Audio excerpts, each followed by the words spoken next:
As Teogonia progresses through its debut season in spring 2025, this low-fantasy isekai, adapted from Tsukasa Tanami's light novel and brought to life by Asahi Production, continues to carve out its identity in a crowded genre. Episode 3, titled The Godstone Clash, builds on the foundation laid by Kai's awakening as a potential guardian-bearer, thrusting him into a brutal confrontation that tests his resolve and hints at the broader conflicts shaping Lag Village. This episode's focus on Kai's first taste of battle, alongside his evolving bond with Jose, hooked me with its raw intensity and promise of deeper world building, though I found myself wrestling with its inconsistent execution. Below, I offer a comprehensive analysis of Episode 3's plot, characters, themes, technical craftsmanship, and emotional weight, exploring why it feels like a bold step forward despite some stumbles. Episode 3 centers on Kai's confrontation with a macaque demi-human scouting party that threatens Lag Village. Guided by Jose, who defies her noble restrictions to join the fight, Kai unleashes his newly awakened sigil powers, combining elemental magic and enhanced strength to repel the invaders. The battle reveals the macaque's reliance on stolen godstones, escalating the stakes. Meanwhile, Ol, a noble guardian-bearer, observes Kai's potential with a mix of suspicion and intrigue, hinting at tensions within the village's hierarchy. The episode closes with Kai collapsing from exhaustion, leaving questions about his power's limits and the macaque's next move. I really appreciate how Episode 3 propels the main plot by showcasing Kai's first real battle,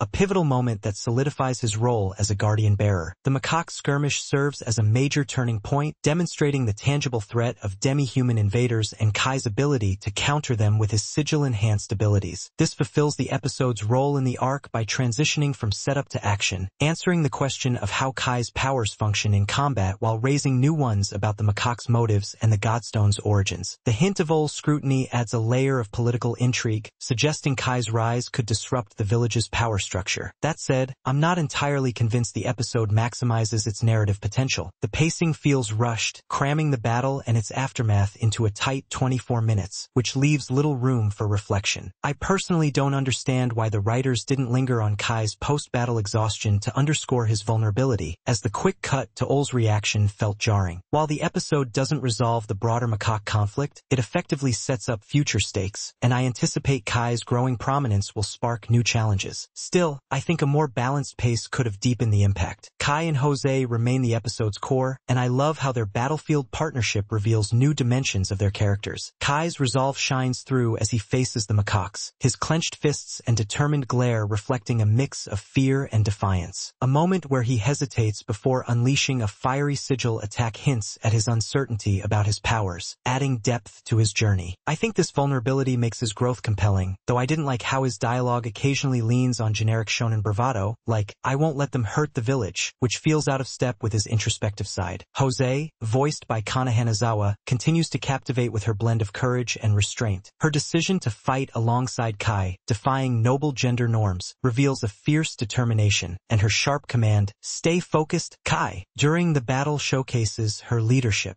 I really enjoyed the quiet moment where she bandages Kai's wounds post-fight, her gentle touch contrasting her earlier ferocity, hinting at a growing bond. Her actions align with her established defiance, and I anticipate she'll play a key role in challenging the village's hierarchy. Ol's brief appearance adds intrigue, but I'm against his underdeveloped role, as his ominous presence feels more like a plot device than a lived-in character. The dialogue is consistent but occasionally cliched, particularly Kai's battle cries, which I think could be sharper. Episode 3 delves into themes of duty, defiance, and the burdens of power, which I find resonant in Teogonia's gritty world. Kai's willingness to risk his life for the village reflects a sense of duty, amplified by his past life memories, which seem to instill a protective instinct. The episode uses his battle to explore the weight of newfound power, as his exhaustion suggests a cost to his sigil abilities. I appreciate how Jose's defiance of gender norms ties into the theme of challenging oppressive systems, her swordplay a rebellion against the noble's restrictions. The contrast between Kai's commoner status and Ol's noble authority underscores class inequality, a recurring motif. A scene where Ol looms over the battlefield, his godstone glowing ominously, highlights the the power gap Kai must bridge. I think these themes are effectively woven into the action, but I don't think the episode fully explores the moral implications of Kai's powers, such as their potential to harm as much as protect. I'm hopeful future episodes will dig deeper, as the groundwork here is promising. The episode enriches Teogonia's world by clarifying the role of godstones in combat and their connection to demi-humans. I was fascinated by the revelation that macaques steal godstones to enhance their strength, suggesting a cyclical conflict over divine resources. The sigil's mechanics, channeling elemental and healing magic through Kai's body, add depth to the magic system, though I think the episode could have explained their limits more clearly. The depiction of Lag Village's defenses, with makeshift barricades and weary fighters, grounds the world in a sense of constant peril. However, I didn't like the lack of cultural details about the macaques, as their motivations remain vague. I anticipate more exploration of the land god's role, as the tombstone's lingering mystery keeps me intrigued. The dialogue is a mixed bag, with standout moments overshadowed by occasional cliches. Jose's battlefield commands, like aim for their core, feel natural and urgent, reflecting her tactical mind. Kai's quieter exchanges, such as his hesitant, "I don't know what I'm doing," carry emotional weight. Asahi Productions' animation is a step up from Episode 2, particularly in the battle scenes. The macaque skirmish is fluid, with dynamic choreography as Kai dodges claws and unleashes fiery sigil blasts. Episode 3 evoked a mix of adrenaline and empathy, with the battle's intensity keeping me on edge and Kai's collapse stirring concern for his limits. The most impactful moment was Jose's gentle care for Kai post-fight, her steady hands bandaging him as she murmurs encouragement. A quiet scene that deepened their bond and moved me with its sincerity. Teogonia Episode 3 is an engaging, action-packed chapter that advances Kai's journey and deepens his bond with Jose, while introducing compelling world-building around godstones and macaques. Its strengths lie in its dynamic character interactions, strong voice acting, and thematic exploration of duty and inequality, with Tamura and Hanazawa delivering standout performances. The battle's animation and direction add grit, though I didn't like the rushed pacing and inconsistent visuals, which dilute the impact. The writing, while coherent, leans on cliches and exposition, and I think tighter scripting could have elevated the narrative.